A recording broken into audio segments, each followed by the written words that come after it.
안녕하세요. 전국의 청포도생님 여러분. 저는 서울 강북도장 김영진 청포포감입니다. 오늘 같이 공부할 파트는 73페이지 미륵불의 조화 세계를 염원한 쿠카이 스님인데요. 오늘 분량은 굉장히 적기 때문에 다들 금방 소화하실 수 있을 거라고 생각을 합니다.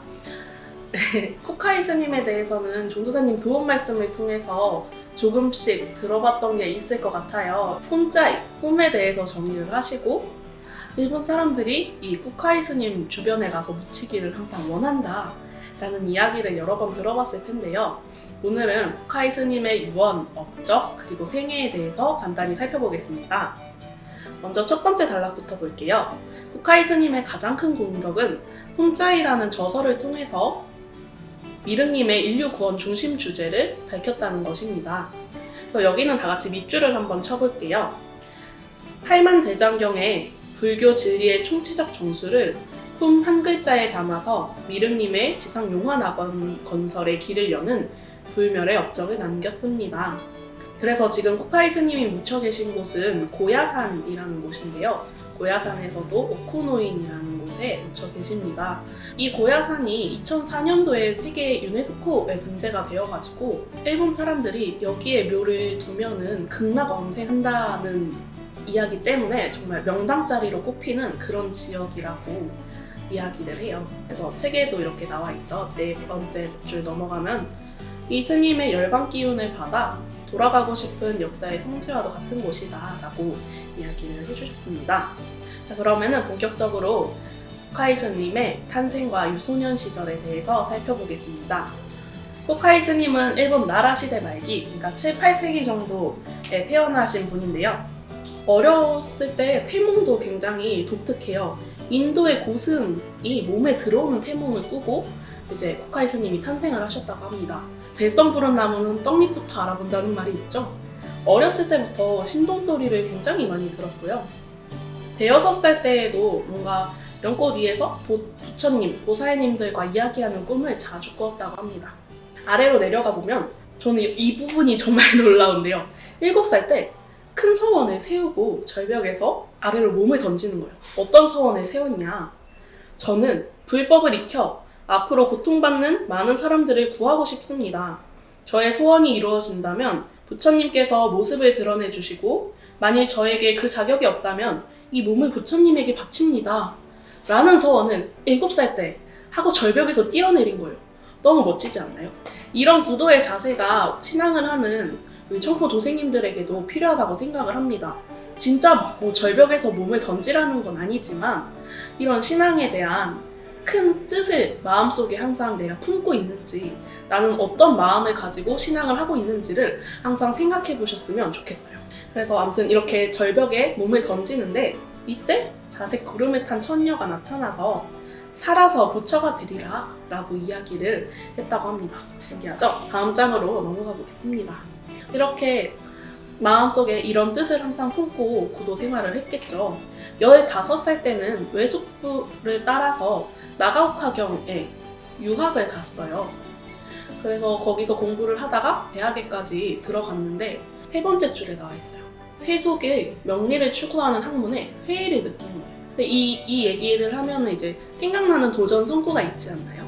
저는 이 부분을 읽으면서 도전 2편 88장이 생각이 났어요. 큰 공부를 못 이루는 선천의 학교 교육이라는 도전 성구인데요. 한번 읽어볼게요. 하루는 성도들에게 이르시기를 이 세상에 학교를 널리 세워 사람을 가르침은 장차 천하를 크게 문명케 하여 천지의 역사를 시키려 함인데 현아의 학교 교육이 학인으로 하여금 비열한 공리에 빠지게 함으로 한밖에서 성도하게 되었노라 하시니라 라는 말씀이 도전 2편 88장에 나옵니다. 그래서 2편 88장을 옆에다가 써두면 좋을 것 같아요. 그래서 명리라는 말이 조금 어려울까봐 제가 그 의미를 찾아왔는데요. 명리는 세속의 이익과 이름, 명이 이름 명자잖아요. 뭔가 출세를 하고 이름을 날리고 세속적인 이익을 추구하는 데에만 학교 교육이 빠진다는 거예요. 그래서 1년 만에 이 대학 생활을 관둡니다. 근데 어느 수행자로부터 이런 이야기를 들어요. 허공장 보살 구문지법을 100만 번 외우면 도통을 한다. 뭔가 지혜를 얻을 수 있게 된다. 라는 이야기를 듣습니다. 이 허공장 보살은 밀교의 부처님인데요.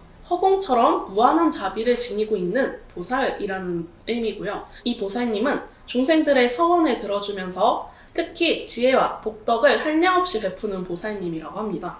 이런 이야기를 들으면서 나도 출가를 해서 공부를 해야겠다 라고 뜻을 굳히고 그 후로 산과 들을 다니면서 스스로 혹독한 훈련을 합니다. 그러다가 산천과 하나가 되는 그런 체험을 하기도 하는데요. 그러다가 22살 때 나라에 있는 동대사 승려로부터 구족계를 받고 법명을 쿠카이라고 짓게 됩니다. 그래서 계를 받는다는 거를 조금 어려워할까봐 쉽게 이야기를 하면은 불교에서 계는 다양한 의미가 있어요. 도 지켜야 할 규율을 지키겠다고 다짐하는 것, 이런 의미로 생각을 하면 좋을 것 같습니다. 이렇게 불교의 계를 받고 쿠카이라는 법명을 가지고 이후에 21일을 기약하고 집중 기도에 들어가는데요. 이때 신교를 받으면서 밀교의 가르침에 진리가 있구나 라는 거를 알게 되고 31세 되던 날 당나라로 유학을 가게 됩니다. 그래서 밀교라는 게 뭔지 다들 아시나요? 밀교는 뭐냐면 불교에도 여러 가지 파가 있는데요. 크게 보면은 대승불교와 소승불교로 나뉘어요. 언어로 직역을 하면은 대승은 큰 탈 것, 소승은 작은 탈 것이라는 의미인데요. 대승은 이제 많은 사람들의 구제를 목적으로 하는 곳이라면 소승불교는 조금 더 자기 실현을 추구하는 그런 교파로 생각을 하면 좋을 것 같습니다. 밀교는 이 중에서도 대승불교에 속해 있는데요. 실천을 위주로 한 대중불교 운동이 바로 밀교입니다. 진언이라는 걸 통해서 이렇게 실천적인 수행을 하는 건데요. 쉽게 말하면 주문 수행을 말합니다. 그래서 넘어가서 당나라로 유학을 가셨죠. 당나라로 몇 년을 기약을 하고 떠나셨어요. 20년을 작정을 하고 당나라로 떠나셨는데 이곳에 엄청 신동소리를 괜히 들으셨던 게 아닌가 봐요. 3개월 만에 산스크리트어를 완전 정복을 하시고 6개월 만에 다양한 문화들을 직접 습득하시면서 이제 드디어 최종 목적지인 밀교의 성지 청룡사에 가게 됩니다. 당시에 청룡사에는 해과스님이 계셨는데요. 청룡사에 있는 천여 명의 승려들을 제치고 정말 사실 갑자기 굴러들어온 돌이죠. 밀교의 후계자로 쿠카이 스님을 삼습니다. 그렇게 밀교의 모든 것을 3개월 만에 전수를 받고 정통 밀교의 8대조가 되십니다. 얼마 지나지 않아서 해가 스님께서 입적을 하시고 쿠카이 스님은 일본으로 돌아오게 됩니다. 거의 1년 반 만에 쿠카이 스님이 고국으로 돌아온 거거든요. 일본 왕가에서는 이제 쿠카이 스님을 인정을 하지 않습니다. 너무 빨리 돌아온 거예요. 사실 3개월 만에 언어를 습득하고 6개월 만에 문화 습득하고 3개월 만에 밀교 정통을 전수받고 돌아왔다는 게 사실은 어떻게 보면 사기꾼 같잖아요. 그런데 쿠카이 스님이 일본에 지내면서 책을 써서 이런 얘기에 바치고 당시에 일본에 굉장히 큰 난이 일어났었는데 이 쿠카이 스님에게 이걸 진압하는 법회를 좀 열어달라는 요청을 합니다. 그래서 쿠카이 스님이 법회를 진행을 하자 진짜로 난이 진압이 된 거예요. 그래서 그렇게 일본 왕가의 뭔가 신뢰를 얻게 되고요. 이후에 사가라는 일왕에게 이제 상도 받고 절도 받게 됩니다. 그래서 쿠카이 스님이 이 상과 절을 진원 밀교의 근본 도장으로 삼으십니다. 이렇게 쿠카이 스님의 구도 생활에 대해서 간단히 살펴보았습니다. 다음은 쿠카이 스님의 유언과 업적에 대해서 살펴볼게요. 쿠카이 스님은 76페이지 맨 아랫단락에 나와 있어요. 쿠카이 스님은 자신이 835년 3월 21일에 입적할 것이라고 이야기를 하셨는데 그때 정말로 입적을 하시고 제자들에게 이런 유언을 남깁니다. 여기는 줄을 쳐놓을게요. 육신은 삼매를 증엄하였고 나의 소망은 미륵님이 인간 세상에 오시기를 고대합니다. 쿠카이 스님은 밀교에 몸을 담고 있었지만 미륵신앙을 계속해서 해오셨던 거예요. 미륵님을 찾아 떠나는 여행을 떠나시기도 하시고 미륵불상을 직접 세우기도 하십니다. 그럼 이번에는 쿠카이 스님의 업적에 대해서 한번 살펴볼게요. 이거는 다들 기억하고 있을 것 같아요. 자, 77페이지 세 번째 단락을 보면은 혼자이를 보면 혼자는 법신, 보신, 응신, 화신을, 사신을 모두 갖추고 있다. 따라서 혼자는 일체의 법을 내포하고 있는 것이다. 라고 하였습니다. 이 구절은 줄을 쳐놔야겠죠, 당연히. 근데 이 훈의 의미에 대해서 진리책 827페이지에 더 자세히 나와 있으니까요. 여기에 써놓고 나중에 한 번 더 읽어보면 좋을 것 같습니다. 결론적으로 훔이라는 글자에 4가지 우주의 근본 소리가 담겨 있다라는 거를 불교 입법으로 이제 이해할 수 있게 해석을 해주셨던 거죠. 정리를 하자면 그 다음 단락 아랫줄에 나와 있죠. 쿠카이 스님은 불교 8만대장경의 가르침을 훔이라는 한 글자로 압축하고 그 뜻을 풀어낸 것입니다. 그 아랫줄은 다 같이 박스를 쳐놓고 나름대로 제목을 붙여보았으면 좋겠어요. 저는 심플하게 훔의 의미라고 써놨는데요. 훔은 우주 조화의 근원자리, 우주 생명력의 본체자리, 대우주 생명의 핵, 만물과 생명의 모든 소리를 낳는 근원소리, 우주 생명 소리 세계의 원음, 이 부분에 대해서 나름대로 제목을 달아보았으면 좋겠습니다. 마지막입니다. 마지막 바로 윗단락인데요. 이 부분은 그냥 간단히 읽으면서 이제 마무리를 지으면 좋겠어요.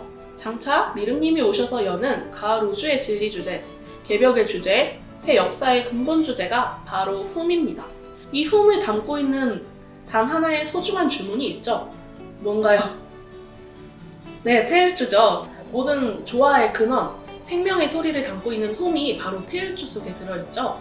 우리는 이 태일주를 올바르게 읽음으로써 우주의 조화 세계를 헤엄칠 수가 있게 되는 것입니다. 그래서 보면은 이제 쿠카이 스님의 법명이 한자어로 공해잖아요. 이 공해라는 단어의 뜻 자체도 우주 생명의 바다, 우주의 윤려 바다라는 의미입니다. 우리가 태일주를 올바르게 읽음으로써 정말 이 우주의 윤려 바다를 체험하고 만날 수가 있을 거라는 생각이 드는데요. 우리 모두 쿠카이 스님처럼 큰 뜻을 마음속에 가지고 태일주를 열심히 읽어서 미륵님의 분신이 되어 가을 지상 용화 세계를 여는 그런 훌륭한 일꾼들이 되었으면 좋겠습니다. 감사합니다.